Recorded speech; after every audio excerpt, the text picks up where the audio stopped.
Back again with the Kaufman Corner podcast with you as always, the good doctor, Dr. Rany Jazayerli, one of the co-founders of Baseball Prospectus. My name is Soren Petro from Sports Radio 810 WHB in Kansas City. We are live and talking Royals baseball. If you're catching us via the podcast, we do appreciate it. You can be a part of the conversation. Sundays at 9 p.m. Central today. A lot to discuss. It's raining topics is what it's doing here, Rany, on a Sunday. First of all, Ragans and Lugos hit the IL. 40% of the starting rotation hits the injured list. Are the Royals cooked? We'll talk about it. 3-6 in this 9-game stretch against Boston, Houston, St. Louis.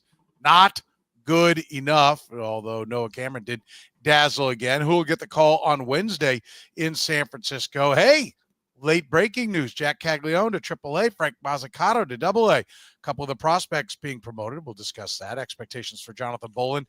He got called up into the bullpen. The offense continues to do literally almost nothing. And if there's time, we might even get around to some more minor league news. I don't know. I don't think there'll be time. Definitely no time for Bed Bath & Beyond. It's time for the Kaufman Corner podcast.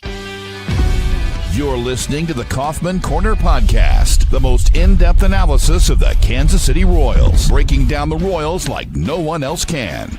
Kaufman Corner is hosted by Rany Jazayerli and Soren Petro. Rany is a co-founder of Baseball Prospectus, author of Rany on the Royals, and a former columnist for Grantland, The Ringer, and The Athletic. Soren is the award-winning afternoon drive host of the program on Sports Radio 810 WHB in Kansas City.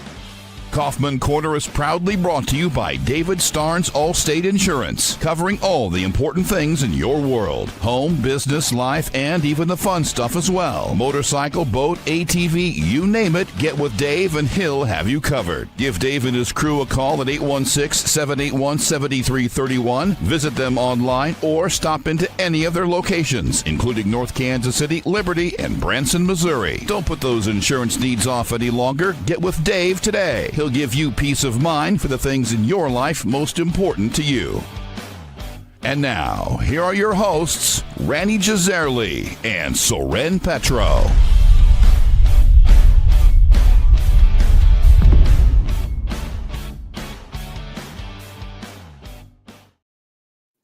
Thank you very much, Curtis. We do appreciate it. Off and running here on the Kaufman Corner podcast. And Rany, how about it?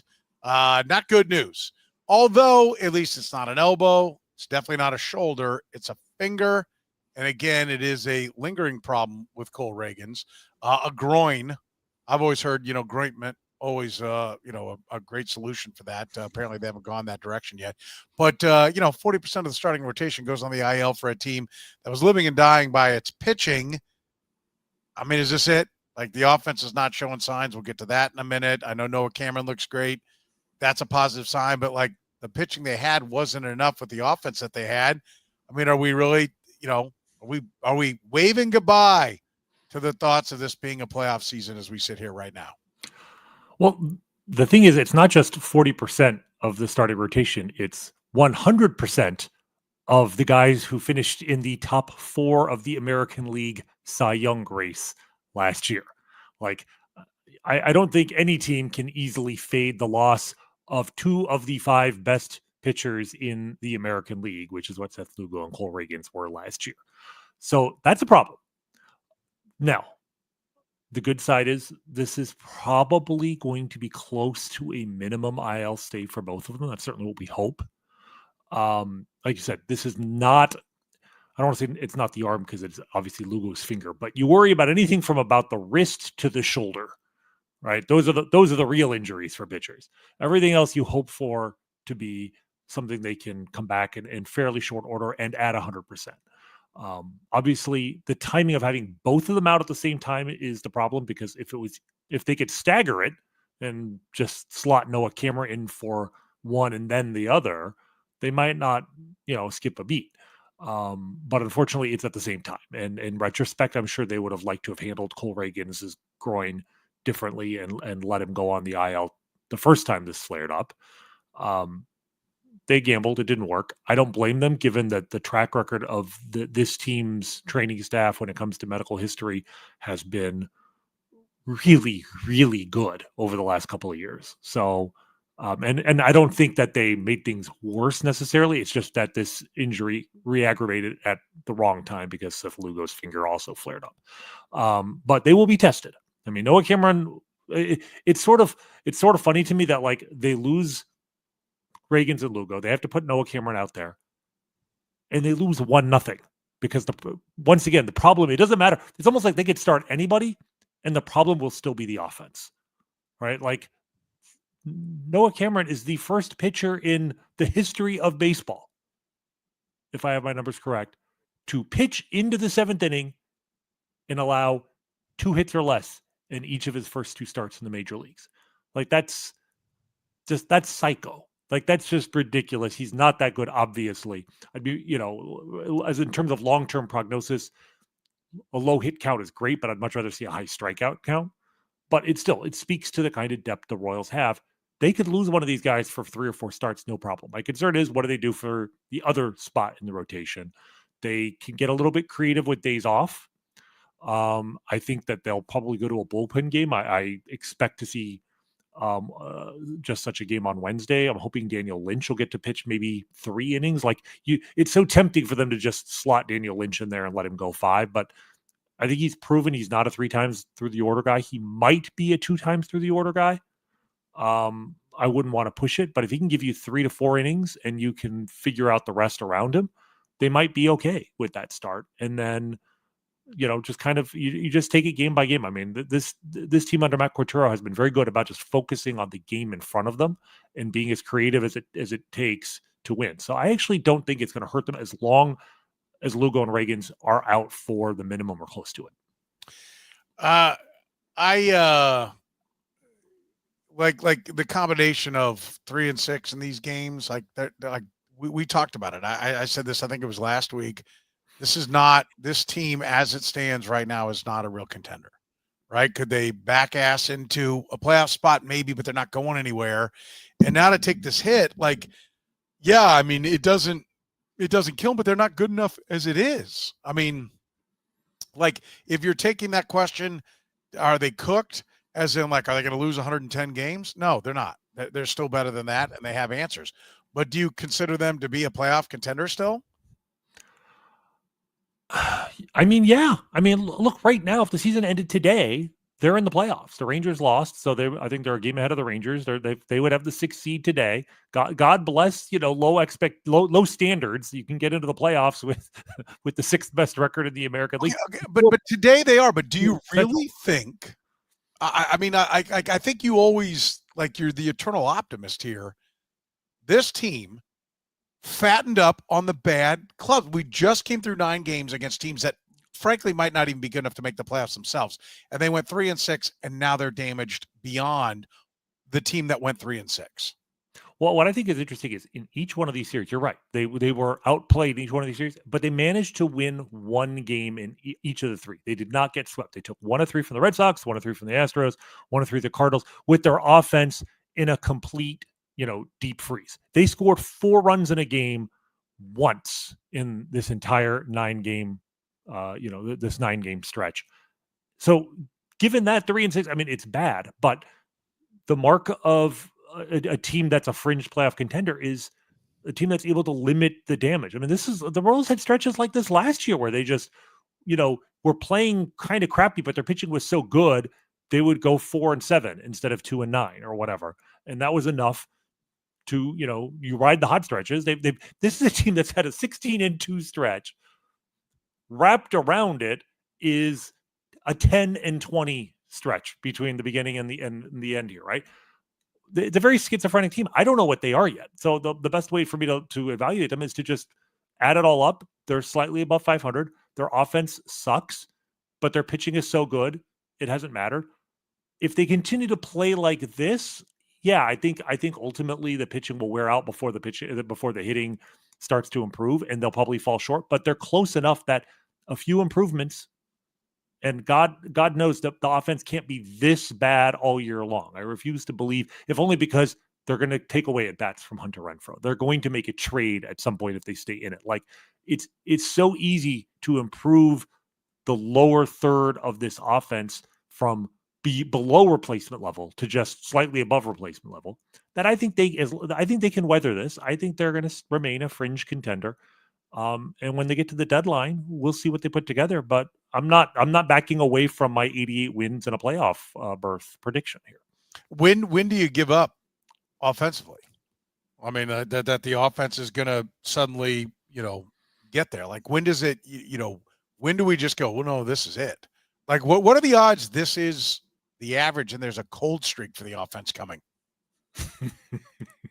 If this is average and if there's a cold streak beyond this, then maybe I'll concede to you that, they just don't have it this year. I mean, right now they're second to the last in the league in runs scored. God bless the Chicago White Sox.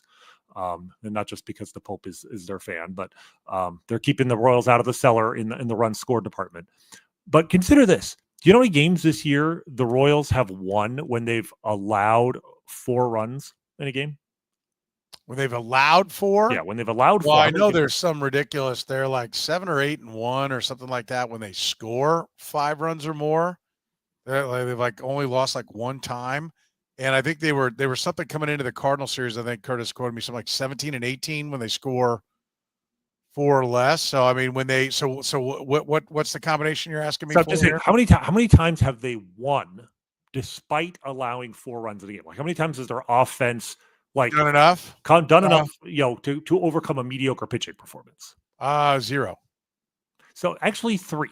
Okay. So 3 times. There was the bizarre game in Baltimore where they hit 7 dingers. Yeah. That game actually Monday when they were up 7-0 on the Astros, and then let the Astros back into the game, but held on and won 7-5. And then they had a game against the Rockies where they won 7-4. But what you're referring to is the fact, and this is incredible. I mean, you guys may have talked about it on your show, but I'm just realizing it now. The Royals have lost 1 game all season where they scored 4 runs or more. 4 runs, not 5. They are 8-1 in games where they scored exactly 4 runs. That's stupid. Like, you should not be winning 8 out of 9 games when you score 4 runs. 4 runs, yes, offense is down in 2025 relative to even like 2 years ago. I think the league average was around 4.3 runs a game. But again, league average is 4.3. If you score 4, you're at the median. The Royals are almost unbeatable if they just get to 4. Right? This is the Chuck Norris meme brought to life. The Chuck Norris meme where, like, the good news is Chuck Norris's tears cure cancer, but the bad news is Chuck Norris never cries. Right? Yeah. This is the good news is the Royals are unbeatable when they score 4 runs or more. The bad news is they never score 4 runs. That's basically where we are right now. But if they can just get 4 runs, like, that's how good the pitching has been. And that's why it's just hard for me to give up on a team that's over 500 despite this massive flaw. And I mean, it's not about, like, the question isn't giving up, right? The question is predictive in nature. Are you predicting the playoffs? Granted that I do not like changing my predictions midstream right. without compelling evidence. But and we don't. No, none of us do. None of us do because we want to hold on to the hope that we were right. Right. And there's nothing worse than flipping back and forth. And then at the end, you ended up getting it right. So stand your ground and stay on your prediction until it just literally can't come true.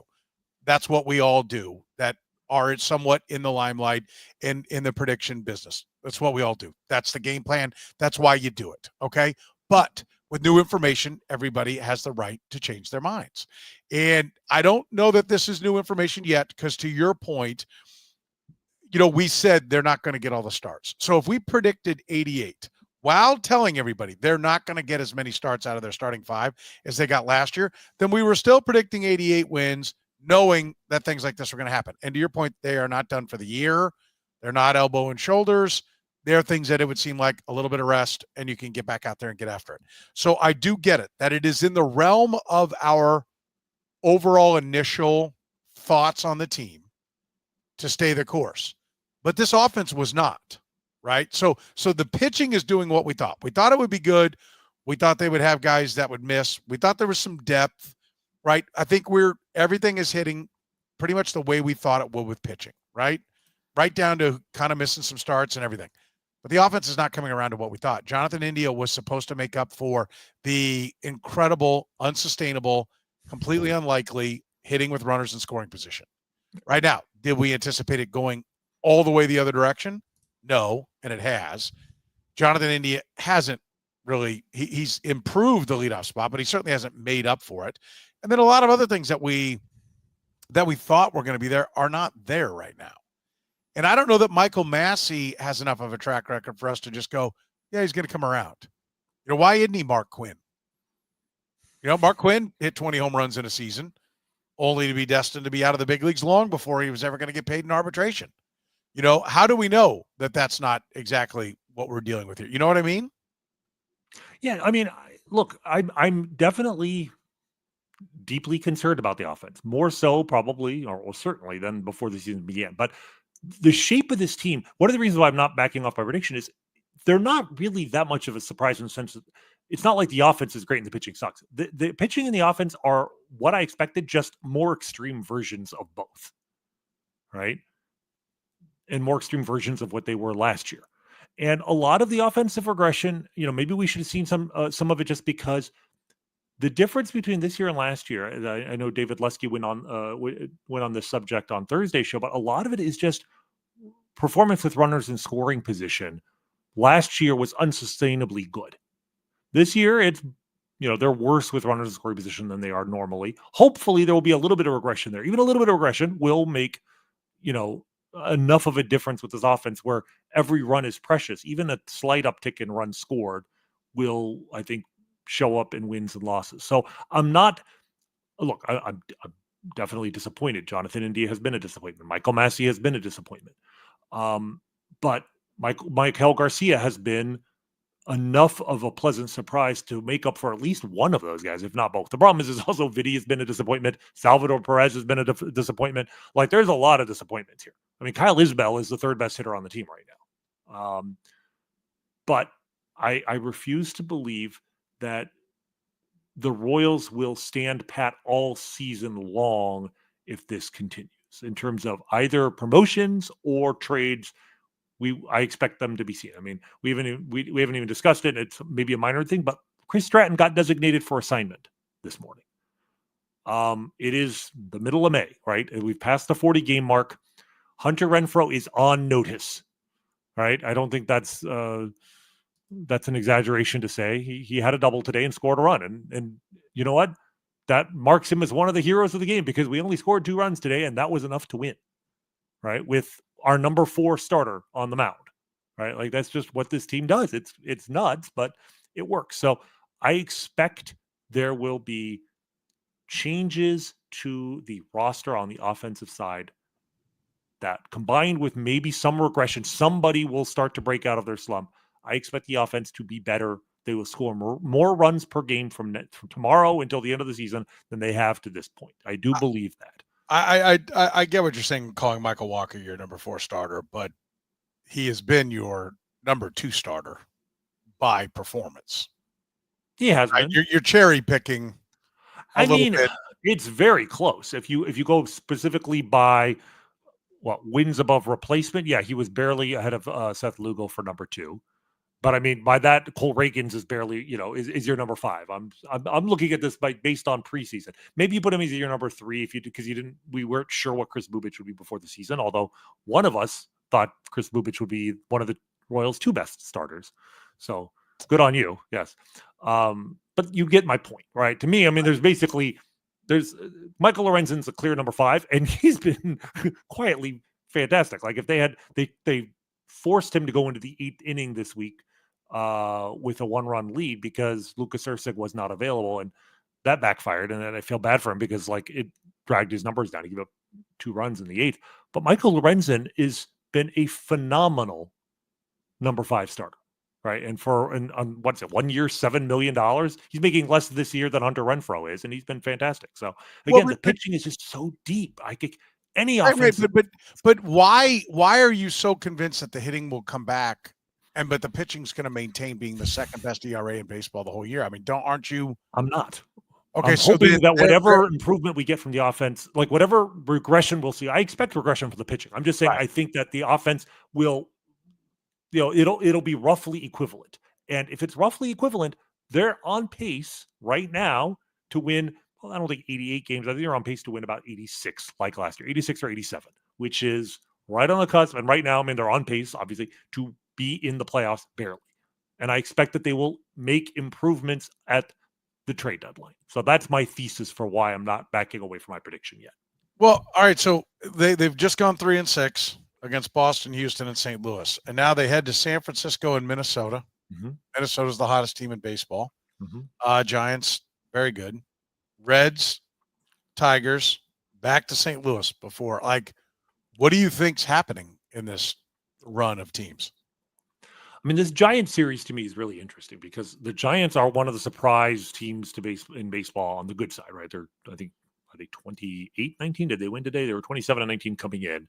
And their run differential fits with that. Yeah, they beat the A's today. Okay, good for them. And yet I'm not convinced. Like, there are some other surprises. The Tigers are obviously a big surprise team, and unfortunately, yeah, I think that they're not this good, but I think they're legit. I'm not convinced the Giants are really this good. They don't. But in the series, they don't have to be 162 games this good. They just have to be this good for 3 games. And right now, they are this good. That's what they are. That's what they're playing at. Well, until they're not. I mean, the point is, it's like you said, it's only one series. If the Royals go in there and win 2 out of 3, I certainly think the Royals are capable. If the Royals go in there and get boat raced, then yeah, we have to have some discussions. So the Giants are the series that's going to define it for you. Well, I mean, look, all series are important. I'm just saying to me it'll be interesting because they're going up against a team which on paper is very good, but I still think is vulnerable. So like if they lose, it's not like if the Royals I think they play the Dodgers later this year. If they get boat raced by the Dodgers, you just throw up your hands. Okay, it's the Dodgers. What are you going to do? Right? That doesn't reflect that poorly on the quality of the Kansas City Royals 2025 baseball roster. If they get boat raced by the Giants, despite the fact that the Giants have a really good record and despite the fact that it's in San Francisco, I do think that will make me readjust what I think of this team slightly. Yes. Okay. All right. They should be very competitive in these games. Let's put it that way. And there have been some positives here in the recent days as well. We mentioned it a little bit. Noah Camron. We'll get deeper into that after you hear from our friends at David Starnes Allstate Insurance. David Starnes Allstate Insurance, serving the Kansas City area and all throughout the Midwest. With David Starnes Allstate, it's not just about fender benders. Beyond traditional safeguards, enjoy perks like roadside assistance for unexpected breakdowns, transportation expense coverage when your car is in the shop, auto replacement protection to keep you on the road in style, and much more. You can give Dave and his crew a call at 816-781-7331. Visit them online or stop into any of their locations, including North Kansas City, Liberty, and Branson, Missouri. David Starnes, Allstate Insurance. Northland Injury Law, Kansas City's Google 5-star rated personal injury lawyers, serving KC for more than 40 years, voted Kansas City's #1 accident lawyers, helping people with serious injuries from car accidents, work accidents, falls, and other personal injuries. Northland Injury Law doesn't get paid unless they get money for their client.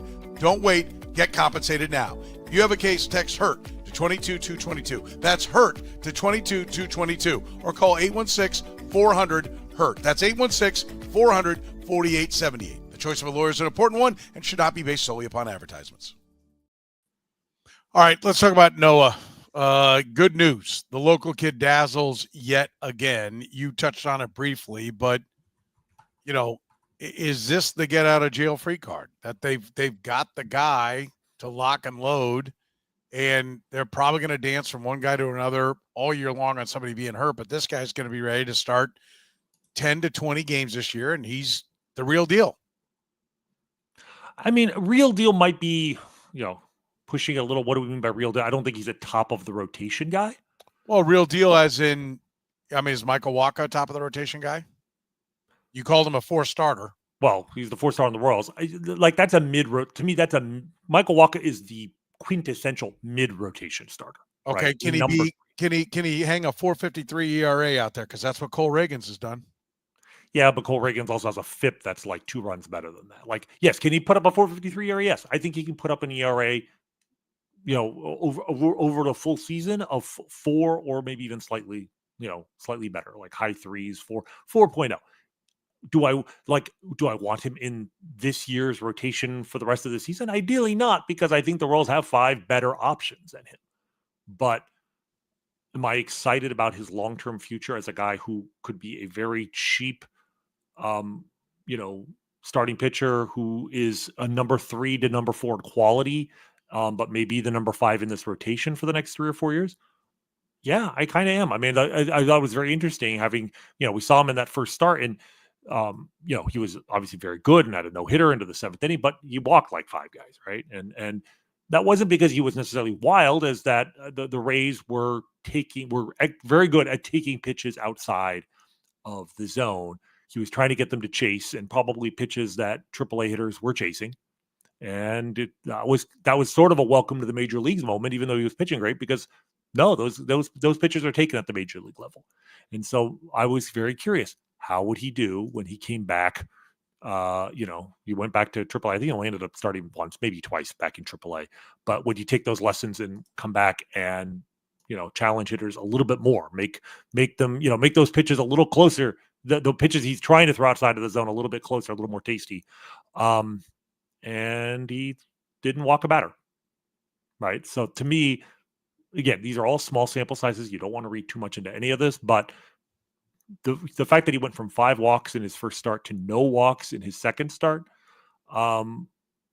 that's a good sign of a guy who made a few adjustments to just make sure he was pounding the zone a little bit more, not necessarily relying on opponents to get themselves out by swinging at bad pitches. So it kind of corroborates everything we know about the guy, which is, the stuff is average, at least in terms of velocity, but the pitchability is high.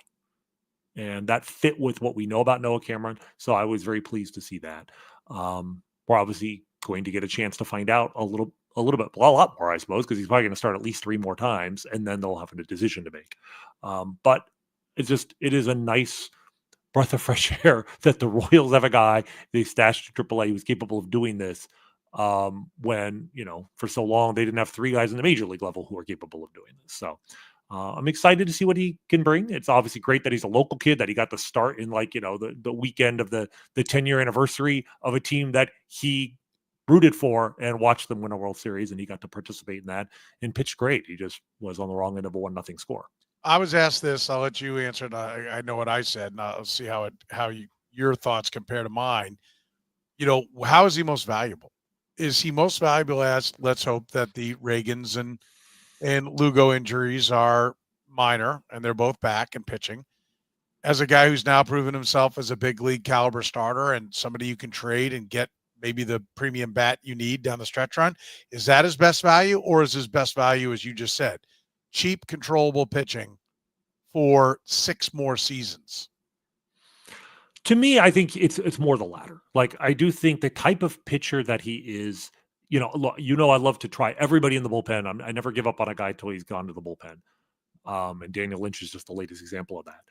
And so I don't see a reason why he wouldn't be successful in the bullpen necessarily, because I think he'll be fine as a starter. But to me, his value, you take away a lot of the value he presents if he goes to the bullpen and is just a 70, 80 inning guy, because I don't think he's going to be dominant in either role. He's not a future closer or, even an 8th inning guy necessarily. He would be a really good middle reliever, but is that going to give you more value than a guy who gives you 160 innings in the rotation, even if they're only average innings? No, I'd rather have the starter.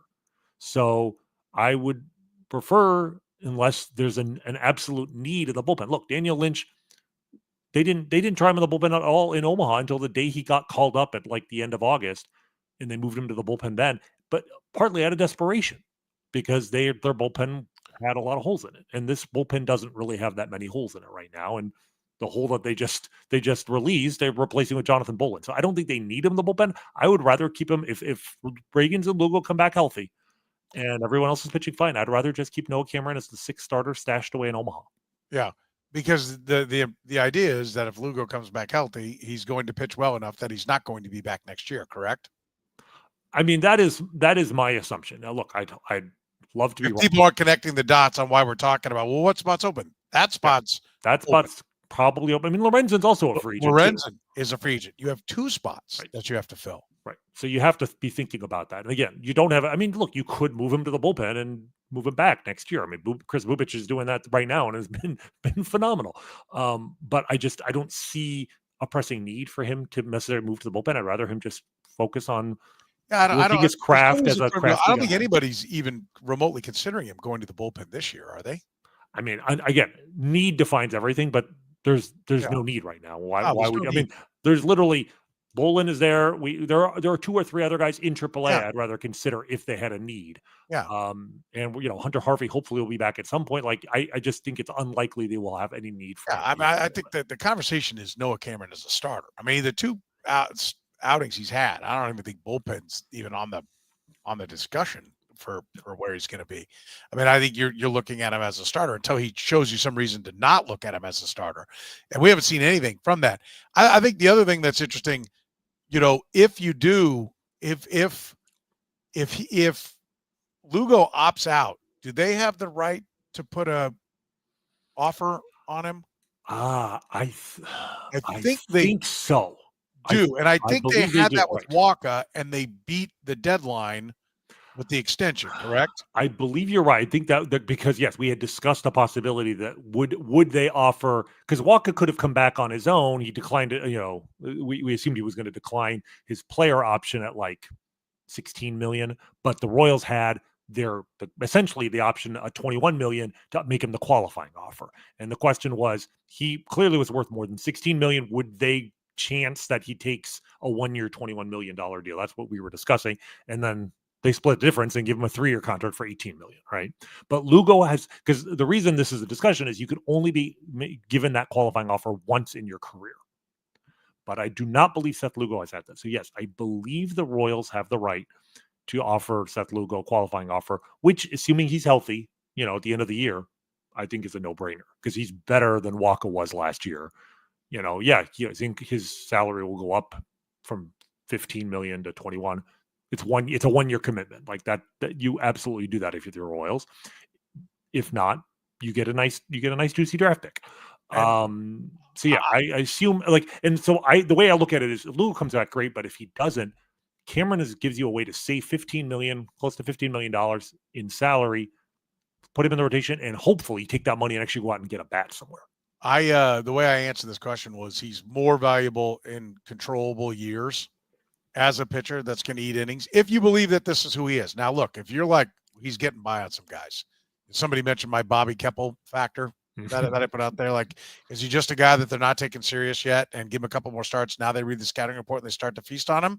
Oh, the minor league numbers look pretty good. I mean, he is 25 years old. It's not like he's rocketing through the system, but it's also not like he's 29 and still sitting in AAA. And he is left-handed. I do want to, and I think that's important to remember. I mean, I do too. One example: Bobby Keppel was right-handed. Like lefties always get that little extra boost. Right. And I'm totally for it. But I will say this: I think Tony brings up a great point. Do you trade away your luck? Is that what you do? No, I'm sorry. He got an autocorrect there. This is what he really meant to ask. I just loved it. Deal Lugo. Tony's right to ask that question. And I know a lot of people are going to be like, what are you talking about? We're trying to win here. It's the last guy you need to trade. No, everybody is on the table. If you're a small market team and you want to sustain winning. And so do you deal Lugo? No. Do you flat out trade him for whatever the best offer you can get? No, because the best offer you can get might suck. But do you listen? Like, should the Royals be buyers and sellers? Yes, they should. If what they're selling is bringing back a great price. I'm going to stress it again. Always making the long-term, the decision based upon what's best for the club long-term. If you do it over and over again, you'll end up with the kind of depth where you're a top shelf team, right? Like that. Like, so I've pointed out the Brewers have done it. The Rays have done it. And they've gone on to continue to contend. And let me also point out the Tigers did it last year and made the playoffs. So it is not a death sentence, and it should not send anything through your clubhouse. If it sends a message to your clubhouse and your clubhouse quits, then you're not paying attention to what's going on in your own division, because the Detroit Tigers traded Flaherty last year and they took off. Right. And it is a statement that we believe in the people in this clubhouse. I think gone are the days of, no, they don't believe in us, so we're just going to mail it in. That better be gone, right? That better be gone from this organization. So, yeah, you keep Camron because you've got the multiple years and you can still trade him on down the road. And, look, I think it's about time to get off the merry-go-round on Seth Lugo. How many years do we think he's going to pitch? Like, is this Charlie Morton? Is this Rich Hill? I mean, is that what we're doing? Do we think he's going to pitch to 42 at a high level? Or have they gotten about as much juice out of this as they can? And you need to be prepared to watch him walk and take the draft pick after a qualifying offer, or just watch him walk and move on. But yes, I would absolutely listen to deals for Seth Lugo. I would even offer Seth Lugo for deals that are absolutely exactly what I want. If somebody says yes to exactly what I want, then I've got Noah Cameron to plug in. Right, exactly. You have the luxury that you have the leverage that you don't have to trade Seth Lugo. You don't have to trade anybody, but you can. If the right, you'd hate to be in a situation where you get this incredible offer for him. Maybe you get like a really big bat that'll fix your lineup and a really good prospect as well. But you just feel like your hands are tied because you just have it'll leave you with a huge hole in your rotation. The luxury of having Noah Cameron is you can do that and not feel like you have a huge hole in your rotation. You are gambling a little bit that you're slotting in a new guy, to be in your rotation. But Chris Bubich has already kind of moved into that like number 2 starter role. Like Chris Bubich is absolutely playoff rotation caliber starter at this point, right? And Cole Ragans, whatever his ERA might say, is absolutely playoff caliber worthy starter at this point. And Michael Wacha is who he was last year, which is, number 3 starter in a rotation. I'm fine with that. And if you're left with, Michael Lorenzen or Noah Cameron has to start once in a best of 7 series, if you get to a best of 7 series, which, unless you win the division, you're likely to have 2 series. You're likely to have a best of 3, then a best of 5, then the best of 7 in the ALCS. Deal with that problem when you get there, especially with a good bullpen. You could fake it. So yes, you could. It's funny you mentioned, the Jack Flaherty trade, because of course, the Tigers, the surprise is the Tigers went nuts in what made the playoffs anyway. But then the hilarious thing is they re-signed him, and then one of the guys they traded him for, Dre Sweeney, is now their starting shortstop. Like that's good eating right there, right? On the Tigers' part. So you can do that. I would not rule out the possibility, though, that if Noah Cameron pitches well here for the next couple starts and Ragans and Lugo come back healthy, if it elevates Cameron's stock as a prospect / major league ready starter, and the Royals say, you know what, he was great for us, and he'll be a good starter in the major leagues, but this is not going to be Chris Bubich Redux. This is not going to be a top of the rotation, a playoff caliber rotation guy. Maybe you can trade him in season and get the bat that really fits your lineup really well for this season. Who starts Wednesday in San Francisco? Plus, Jack Caglianone is on the move. We talk about that next here on the Kaufman Corner podcast. Your favorites are back, Kansas City. Now for a limited time at all your KC Whataburger locations, get the Mushroom and Swiss Burger, 2 large beef patties, Swiss American cheese, fire-roasted mushrooms, and creamy au jus. How about the sweet and spicy bacon burger? 2 large beef patties, American and Monterey Jack cheese, bacon, grilled onions, and topped with sweet and spicy pepper sauce. Or grab the patty melt, even the honey barbecue chicken strip sandwich. They're all perfect with the Whataburger Banana Pudding Shake. Remember, Whataburger's open 24 hours a day with breakfast served from 11 p. to 11 a. And don't forget, you can get all your Whataburger favorites and more by downloading the Whataburger app with the QR code. Whataburger, proud sponsor of the Kaufman Corner podcast.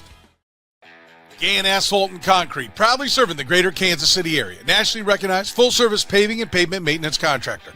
Locally owned and making parking lot problems disappear in Kansas City since 1994. Let Gann educate you about the most cost-effective way to solve your parking lot problems. With free consultations, no commissions, in-house crews, and every project comes with a written warranty, Gann Asphalt keeps your parking lot safer and helps you and your business avoid unnecessary delays and costly expenses. Find Gann online at GannAsphalt.com or call 816-484-3338. Gann Asphalt and Concrete. One contractor, all things parking lot.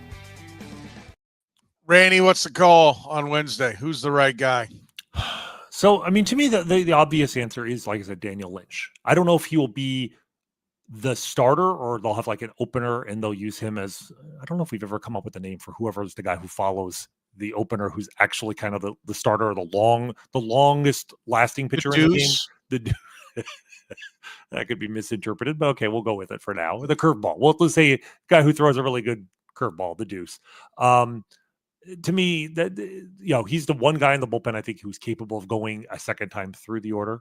The Giants are a little worse against left-handed pitching. They're an OPS 30 points lower against lefties and righties this year.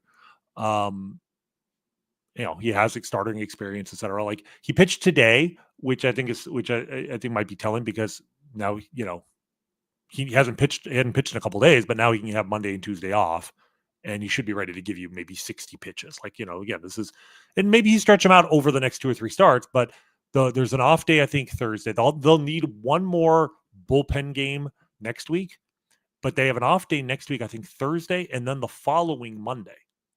So they can very easily go with 4 starters. And by the time you actually need a 5th starter the following week, there's a good chance. I mean, both Ragans and Lugo will be eligible to come back from the IL. So you may only have one more start after Wednesday where you even need a bullpen game. But I think Daniel Lynch will be that guy. Yeah, I think it'll be Lynch. So it'll be a bullpen game with Lynch doing the heavy lifting. Yeah.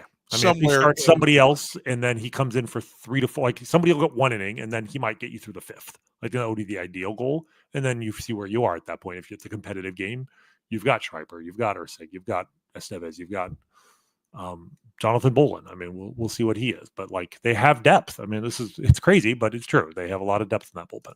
Jack Caglianone is a AAA player. Frank Mozzicato is a AA player. This seems to be right on schedule. I mean, is there even anything to see here with this decision? I mean, I think it's interesting to look what Caglianone did this week, because he didn't hit a home run since we talked on Monday. He 5 games, no home runs, but he went 8 for 23. He went 2 for 5 today. So he had a 348 batting average, 2 doubles, 3 walks, 3 strikeouts. Like the strikeout rate is declining slowly. Like he's down to like 21% or something like that. Like 3 walks and 3 strikeouts. Okay, it's just only 6 games, but like that more than almost anything about Jack Caglianone is not the guy I was expecting out of the catalog in a good way. Like he is controlling the strike zone. I'm not saying he's a plate discipline wizard, but like he is not a free swinger to the extent that we feared, and he's willing to take pitches outside the zone to a much higher degree than I was led to believe. I was led to believe that was a real weakness for him, is that he's a free swinger, but that he just had a freakish ability to make contact outside the zone. He's taking pitches outside the zone. It's impressive. And I think that might be as much as the power. A lot of times you'll see teams be like, look, they knew he could hit 450-foot bombs. It's fun to see the exit velos, but that's not the surprise. I think they wanted to make sure he had a mature approach at the plate. And at that point, they'd be like, okay, he doesn't have anything left to learn from AA hitters. And I think that's the case. Yeah, I think, first of all, his coverage, being 6 feet 5 inches tall, is going to be pretty big, right? Right. So he can go beyond the strike zone. And also his zone is huge. Yeah, well, it is. But I'm just talking about like reaching out for balls that are away, and if his hands are fast, he can handle some stuff inside the zone. The thing that, for me, when everyone talked about his chase rates in college, it's like, he's chasing, but he's hitting it, right? And so when it becomes like, I think hitters can go one of 2 ways. Either they're a guy that chases and they're hitting lesser stuff, so they're able to go ahead and hit it, or they're chasing because it's a hittable pitch. And when they get to the big leagues, that pitch will dive even further away. And do they stop chasing it because they know I can't hit that, right? Is it an expanded zone can have a couple of meanings. Expanding the strike zone, what it really is, on what if you don't swing will be called a strike or called a ball. Okay, that's expanding the zone. But are you expanding to where you can do damage to a pitch, right? If you're still getting good wood on it and you're driving the baseball, who cares if it's a baseball width outside the strike zone? And I think then when you go to the next level, if you have the eye and you're like, well, I can't go get that anymore. Like that, it's not the same pitch. It on a tracker, it shows that it lands at the same spot in the catcher's glove, but it started further in and dove further out, and I'm not getting good wood on it, and so I'm stopping the swing. Right. And that appears to be at least somewhat what he's doing. He chased in college pitches that he could still drive, and he's backing off that a little bit here. Look, you're just not going to hit the ball that hard and never strike out. Right. He's not exactly. No, he's, like I said, I mean, if his strikeout rate were, I don't know, 10%, and he still had these kind of power numbers, I mean, that's like That's what Albert Pujols was doing in the minor leagues. I mean, that is the guys who come to the major. Not just that Albert Pujols was one of the best hitters of this century. It's that like he came to the major leagues a fully fledged MVP candidate, hitting like 330 in addition to the power. Right, like that is extremely rare. And I mean, this might sound sacrilegious, but in terms of like how far like Caglianone could hit a ball raw power, he might rank higher than Pujols. Like, we're talking about Giancarlo Stanton, Aaron Judge territory with the exit velos. We don't have exit velos for Albert Pujols' career for the most part. But the point being is, I don't mind the strikeouts at a 20% rate. That's perfectly fine. And I don't expect him to walk 90 times a season. But the walk rate I'm seeing is the walk rate of a guy who's like, if like you said, if it's a hittable pitch right outside the zone, I'm swinging.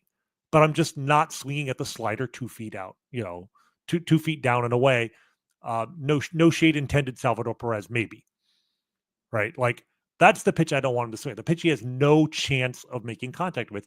It seems to me he's doing a really good job of that against AA pitching. And I think that's why it's important that he go to AAA now, because AAA, it's not necessarily the stuff is better, but the pitchers are craftier.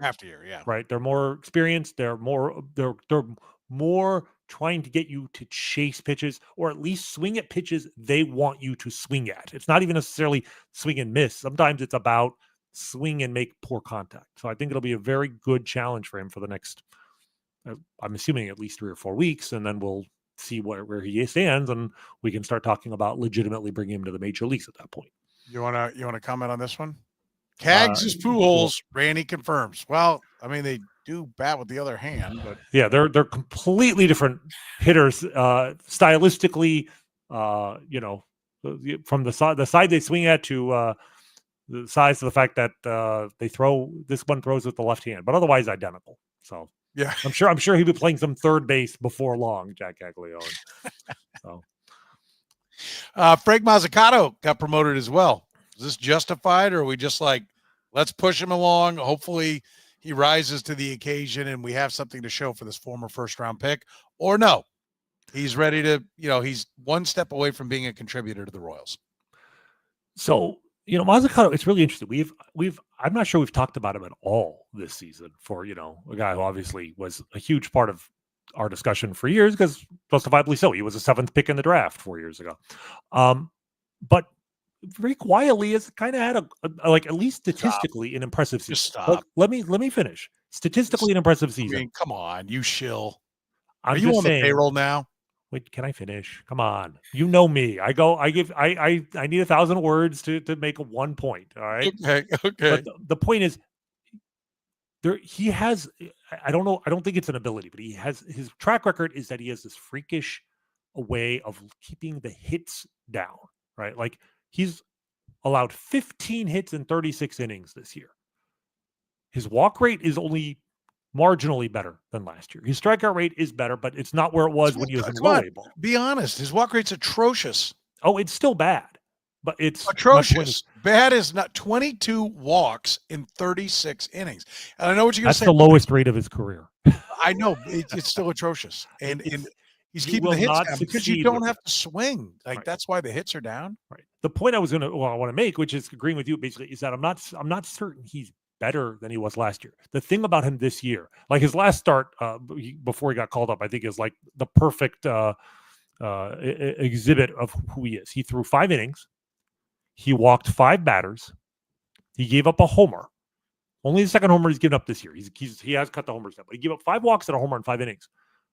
But he struck out 7 batters, and then the 8 batters who put the ball in play went 0 for 8. His BABIP was 0 in the game.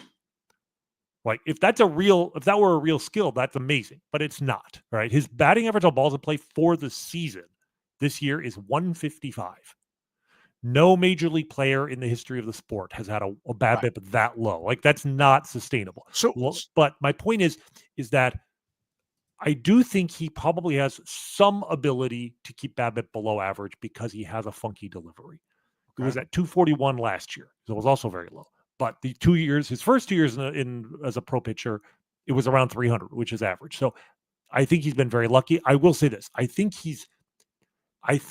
leaving him an A ball, I don't know if he has much left to learn, because he, with his funky delivery and his really good curveball, he can continue to do this indefinitely. And I mean, he's got a 1.24 ERA. Like, I don't think if you want him to get better, he has to be challenged. Because if he stays where he is, he's still going to get good results, even if the command is bad, and he's not going to make the adjustments he needs to make it to the major leagues. Okay, so that's the dilemma here. That you finally got around to what I think is the discussion here. Why are you promoting a guy who's not doing what he needs to do? Right? Like, this to me is we're sending him up to get his ass kicked because he's not doing what we're asking him to do. The Minnesota Twins, when they were good and on a stretch of about 12 to 15 years of constant competition, being competitive, you didn't get advanced to the next level if you were doing this. Like, throw strikes. We want you to throw strikes. If you're walking guys, you will not go up. They put that edict out, and they had pitcher after pitcher after pitcher come to the big leagues and throw strikes, and they were competitive. What is the point of rewarding a guy doing something that absolutely cannot work at the big league level? Why are you doing this? If I were to answer my own question, and I think there is a reason, and I think it's, and if anything else, like holding him down, first of all, he's only 21. And so holding him down, he's not gotten to where it's like he's so old. Strikeouts sell. Like, you talk to guys like right now, like everybody, if they're going to acquire somebody, if you're going to throw somebody in, if you're going to get some value from a guy that maybe isn't really that good, he needs to have high strikeout numbers. The teams will buy on that because, okay, they're getting the swing and miss. So why not leave him down there until he's really mowing guys down with the strikeouts? There's no value here. I don't get it unless this is your last chance. We're going to bring you up and get your brains beat in. You're going to walk AA around the bases. You're going to give up some bombs, and then hopefully you'll start doing what we're asking you to do. There is no other reason to promote this guy. None. And so that's why this is perplexing to me. I think that's a big part of it, though, is I think this idea that in order to progress, he's going to have to, because I don't want to say fail, but yeah, kind of fail, because he's as wild as he's been, as exasperating as he has been, he hasn't really failed, because he's been able to get strikeouts at a high enough rate that it's kept him in the game. I mean, look, he's got a 1.24 ERA. It's not unnatural for a 21-year-old pitcher with that kind of success, even if it's, not borne out by more advanced data. I don't expect a 21-year-old to look at himself, his 1.24 ERA and be like, oh, I suck, right? So maybe the Royals, this, in a way, like, whatever happens at AA, it'll be good for him. Either he takes a step forward and actually starts throwing strikes and succeeds, but if he doesn't, he won't be able to get away with this kind of command at the next level. So if he gets his brains beat in, that'll be the lesson he needs to learn in order to adjust or fail. Why doesn't this work the other way with hitters that are putting up good minor league numbers? And then we hear, well, the bat ball data is not good. Well, the pitch ball data is not good with him, right? That's the thing. That's the only thing that bothers me. What are you trying to create? What is the culture you're trying to create? You are rewarding a bad skill. Yeah, but you're also rewarding good success. Like, what, I don't know if it also sends a great message if a guy is getting guys out and his teammates are like, look, he's out pitching me and he's not getting promoted. And to look at it the other way, the hitter, if you had a hitter in A-ball who's hitting 320 and slugging 550 and the batted ball data sucks, he's still getting promoted because at some point. No, he's not. They don't bring those guys up.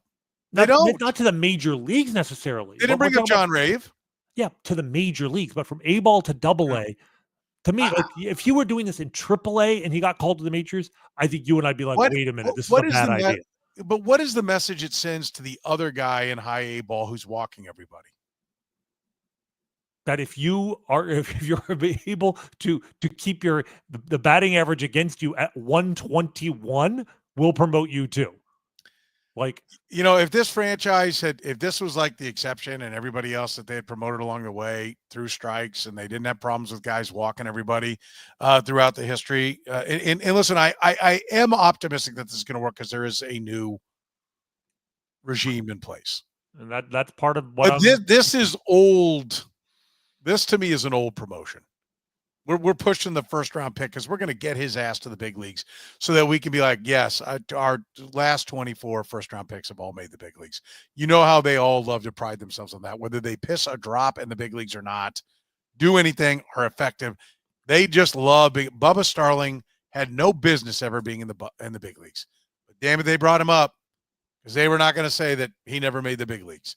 This smells as much of that. Well, this is something you and I definitely agree with, which is the fact that on some level, the new pitching regime has earned the benefit of the doubt with me. Like, yes, 3 years ago, I'd be like, you know what, maybe he should learn to throw strikes. I'm willing, if the Royals tell me we have a plan here, and yes, we know he doesn't throw strikes, but the only way we're going to get him to throw strikes is to have him go up against pitchers go up against hitters who are going to take that 2-0 curveball and hit it into the gap. If they tell me that, this team has earned the benefit of the doubt. I believe it. And you know what? Look, worst case scenario, he's not going to hurt the major league team.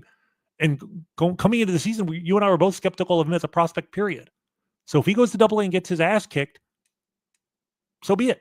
Like, he's 21. Yeah. He's going to have, he's still young enough to figure things out, but I don't think he's going to figure things out until he is taught the lesson of humility by having some failure, and that this is what you have to do to change. Because as long as he's able to, allow 2 hits in 5 innings, he's maybe always going to think it's okay if I don't throw enough strikes because I'm still successful. So I'm very curious to see what he does in Double-A. This is a big jump, right? And I'm not saying he's earned it in terms of his skills, but he's earned it in terms of his performance, and it might work. Because they also, I think they also have taught him a little bit about, pitching that I don't think he would have gotten from a previous administration. So maybe he's got some other tricks up his sleeve. I'm very curious to see how he adjusts to it. Yeah, I'm interested. I mean, I'm not optimistic, but I'm interested. 17 and a third, 12 hits, 4 runs, 5 walks, 25 strikeouts. Those are the numbers of Jonathan Bolan. Going back to the bullpen, he's now 28 years old. Mm-hmm. He did lose a year with Tommy John along the way in his career. He goes back. He's part of the Brady Singer and Jackson Kowar and Chris Bubich and who am I leaving out of that? Daniel Lynch draft class. He was the 5th one of the bunch. He was the 5th, and he did get a start in the major leagues, I believe, right? So that he qualifies with all 5 of those guys. Like you're saying, he got to be the answer to the trivia question, but now he finally has found the role he's meant to be, which is to be a reliever. Right, but let me just say that I hope this is the last time we watch a guy wait 7 years to get to the role that they always saw him in. Okay? You leave a guy as a starter and you exhaust that first because starters are hard to find. I get it, right? I totally get it. But somebody's got to push him out. And the story of Jonathan Bolan, to me, is going to be, potentially a couple of years wasted. I mean, we're talking about a guy who's never going to get the free agent market with any kind of contract because he's going to be 34 years old as a reliever, and with the wear and tear that comes on it, his career will be over probably before he gets done with arbitration. Let's be honest. He's already had 1 surgery. So that means there was live arm years that have been wasted. The story of Jonathan Bolan, I think he's going to be very good. And I hope so. And I hope he at least gets some arbitration money and makes a pretty good check. The story of Jonathan Bolan is the fact that they had no more pitching coming behind him to push him out of the rotation and into the role that I know on draft night they saw for him. Because I talked to people. When they drafted him, probably a reliever. We're going to put him in the rotation. We always want to exhaust that first. They were thinking reliever when they drafted him. Everybody in baseball was looking at him saying he was a reliever. And it has taken 6 years before they finally put him in the bullpen, and now 7 years before he finally gets to the big leagues. I want to be clear. That can't happen anymore because this guy has the stuff. There is no and maybe I'll hear something about some miracle pitch he came about. This is where he was always destined to be, and they've got to get to this faster, and that means have more pitching coming through the system. I love it that he's up. I think it's a great story. I think he's going to be effective. No, but I also want to point out the farce on it is that it's taken this long to now hopefully get some real major league production out of this kid. I mostly agree with what you're saying. I want to say a couple caveats, which is the problem with the whole moving him to the bullpen narrative is that he made the mistake of actually being really, really good as a starter in his first full pro season. Like he was drafted in 2018. In 2019, he was phenomenal. He's probably the best of the 5 guys they had drafted that season in terms of performance. So they got tempted into thinking this was for real. Then 2020 was the pandemic year. There was no minor leagues, right? Then 2021, he went to AA and was phenomenal for 4 starts and then blew out his elbow. Like, at some point, like you said, you have to make that transition to the bullpen. He gave them no reason to think that he couldn't be a starter. And then until he basically came back, and I don't know if his stuff just ticked down a little bit or if it was inevitably going to happen, but that's when they made the error. Like they waited too long. The Tommy John should have been kind of a sign that, you know what, even if he can start, he's not going to hold up to the rigors of starting, and that he could be a really useful bullpen piece. So the last 3 years have been a waste, because 2023 ERA of over 5 in AAA, 2024 ERA of 4.67 in AAA. I mean, the peripheral numbers to match, right? And that includes, actually, 2024, it was a lot higher than that in August when they finally moved him to the bullpen. And then he was actually really good in the bullpen the rest of the season in Omaha. And then this season was great. He's already thrown, he came up earlier, pitched 2 innings in a game to the Royals. His fastball velocity is a little bit higher than it was, not surprisingly, when he was a starter. He started for the Royals in a game last year. He's averaging around 96 and a half with his sinker. I think he can be a weapon. I mean, I don't think he'll be great, but I think he'd be a really good 6th or 7th inning guy. Again, it's nice to have the depth. The one saving grace of this long journey is he's still a member of the organization, right? Like they at least are going to get, hopefully, the bulk of his good years now. I really hope that he's up for good now. I mean, there's no reason. No one's holding him back. I think really he's earned this opportunity. I'm hoping he'll be a part of the bullpen all this year and next year. I think he's a 6th inning, 7th inning guy right now, and the hope is that he gets with Brian Sweeney and his group up there. They add something to his repertoire, and then he's an 8th, 9th inning guy. He absolutely could. I mean, he was. They liked him coming out of the draft, and he actually was better than expected at the beginning. And again, that's why this journey took so long, is because they wanted so badly to believe in him as a starter, but it didn't work out, and that's okay. And I'm glad the Royals finally accepted that, maybe 2 years too late. Yeah, no, I'm quite optimistic that this is going to go well, and I'm quite optimistic that no one will take this long to get pushed out of the rotation. That there will be more quality pitching coming for them. Listen, if you are looking for help with your insurance, let David Starnes Allstate Insurance help you out. Dave and his crew can help you out with all your insurance needs. Call 816-781-7331. Gann Asphalt and Concrete, one contractor, all things parking lot. They can make sure you've got a smooth, brightly striped lot, whatever it is. Like I said, one contractor, all things parking lot. Find them online at gannasphalt.com. Our friends at Northland Injury Law, Kansas City's Google 5-star rated personal injury lawyer, serving Kansas City for more than 40 years. If you've been hurt in an accident, text HURT to 22222. That's HURT to 22222, or call 816-400-HURT. And by our friends at Whataburger. For a limited time, get the mushroom and Swiss burger, the sweet and spicy bacon burger, the honey barbecue chicken strip sandwich, or my favorite, the patty melt. They're back right now. Wash it down with the banana pudding shake at Whataburger. Remember, they're open 24 hours, serving breakfast 11 p to 11 a. For the good doctor, Dr. Rany Jazayerli, I'm Soren Petro, saying thank you very much for joining us here on the Kaufman Corner Podcast.